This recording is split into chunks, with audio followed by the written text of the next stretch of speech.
అవటమే మీ లక్ష్యమా? MBBS సీట్ల guidance కోసం తప్పక విచ్చేయండి మెగా ఎడ్యుకేషన్ మేళా. దేశవ్యాప్తంగా నిలిచిన వైద్య సేవలు 24 గంటల పాటు నాన్ ఎమర్జెన్సీ మెడికల్ సేవలు బంద్. అత్యవసర సేవలకు మాత్రమే అందుబాటులో డాక్టర్. నిరసనలో పాల్గొన్న ప్రభుత్వ, ప్రైవేటు వైద్యులు. యువ డాక్టర్ హత్యకు నిరసనగా ఐఎంఏ నిర్ణయం. దేశం అట్టుడికిపోతుంది. కోల్కతాలో యువ డాక్టర్ అత్యాచారం, హత్య ఘటనపైన దేశవ్యాప్తంగా ఆందోళనలు జరుగుతున్నాయి. డాక్టర్లు రోడ్లపైకి వచ్చి నిరసన తెలియజేస్తున్నారు.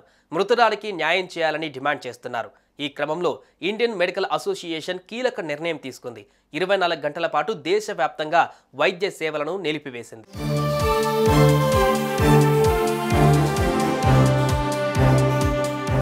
కోల్కతాలోని ఆర్జే కార్ ఆసుపత్రిలో ట్రైనీ డాక్టర్ అత్యాచార ఘటన దేశాన్ని ఉలిక్కిపడేలా చేసింది. నిర్భయ ఘటన తర్వాత యువత ఏ రీతిలో అయితే రోడ్లపైకి వచ్చి నిరసనకు దిగారో ఇప్పుడు ఈ ఘటనపై కూడా అలాగే స్పందిస్తున్నారు. విరామం లేకుండా న్యాయం కోసం పోరాడుతున్నారు. సామాన్య ప్రజలు కూడా గలం ఎత్తుతున్నారు. మృతురాలికి మద్దతుగా ఆమెకు జస్టిస్ జరగాలంటూ ఆందోళన చేస్తున్నారు.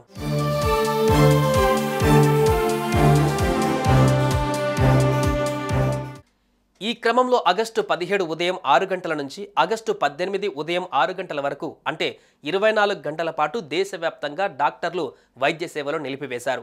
ఈ 24 గంటలు ఆందోళనలు చేపట్టారు. దేశంలోని అన్ని ఆసుపత్రుల్లో ఓపీ సేవలు ఆగిపోయాయి. మళ్ళీ ఆదివారం ఉదయం 6 గంటల తర్వాతే డాక్టర్లు సేవలకు అందుబాటులో ఉంటారు. అప్పటి వరకు అత్యవసర సేవలు మాత్రమే వైద్యులు అందించనున్నారు.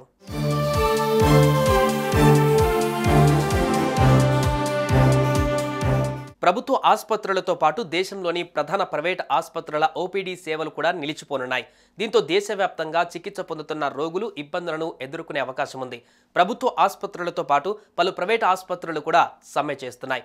దేశంలోని అన్ని ప్రధాన ప్రభుత్వ ఆసుపత్రుల్లో వైద్యులు, నర్సులు పాల్గొంటున్నారు. కొంతమంది అత్యవసర రోగులు, ఐసీయూలో చేరిన రోగులకు మాత్రమే వైద్యులు, నర్సులు చికిత్స అందిస్తున్నారు.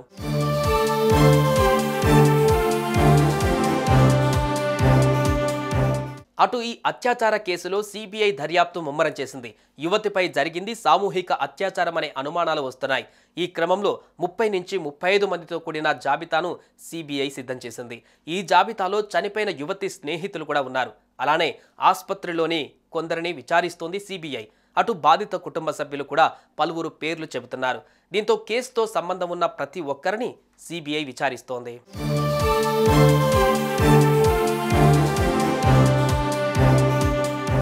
ఈ 24 గంటల వైద్య సేవలు నిలిపివేయడం కారణంగా రోగులు ఇబ్బందులు పడతారు. కానీ డాక్టర్లకు రక్షణ విషయం ఏంటి అనేది వారి ప్రశ్న. డాక్టర్లకు ఈ పరిస్థితి రాకుండా ఉండాలంటే ఈ ఘటనలో బాధితురాలికి సరైన న్యాయం జరగాల్సిందే అనేది వైద్యుల వాదన. మరి మీరేమంటారు? కామెంట్స్లో తెలియజేయండి.